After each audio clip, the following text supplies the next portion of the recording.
നാലാം വാർഷികാഘോഷത്തിനിടെ സർക്കാരിനെ വലച്ച് മന്ത്രിസഭയിലെ തർക്കം.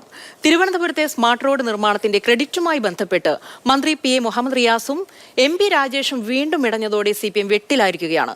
വിഷയത്തിൽ കൂടുതൽ ചർച്ചകളും പ്രതികരണങ്ങളും വേണ്ട എന്നാണ് പാർട്ടിക്കുള്ളിലെ ധാരണ.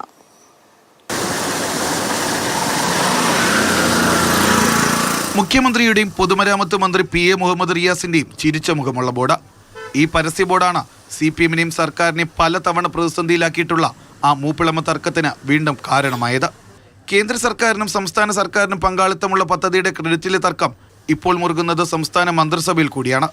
തദ്ദേശ സ്വയംഭരണ വകുപ്പ് കൂടി പണം മുടക്കിയ പദ്ധതിയുടെ ക്രെഡിറ്റാണ് പൊതുമരാമത്ത് വകുപ്പ് മന്ത്രി ഒറ്റയ്ക്ക് കൊണ്ടുപോയത്.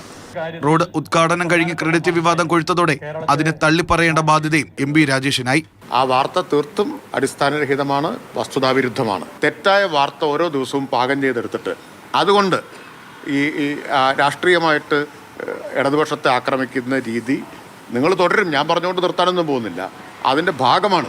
പൊതുമരാമത്ത് മന്ത്രി മുഹമ്മദ് റിയാസ് നടത്തുന്ന അമിതാധികാരി ഇടപെടലുകളിൽ മന്ത്രിസഭയിലെ മറ്റു മന്ത്രിമാർക്കും കടുത്ത അതൃപ്തിയുണ്ടെന്നാണ് വിവരം.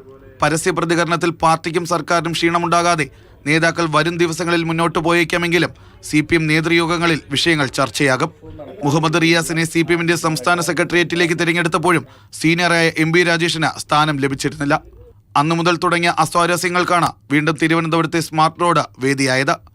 മാതൃഭൂമി ന്യൂസ്, തിരുവനന്തപുരം.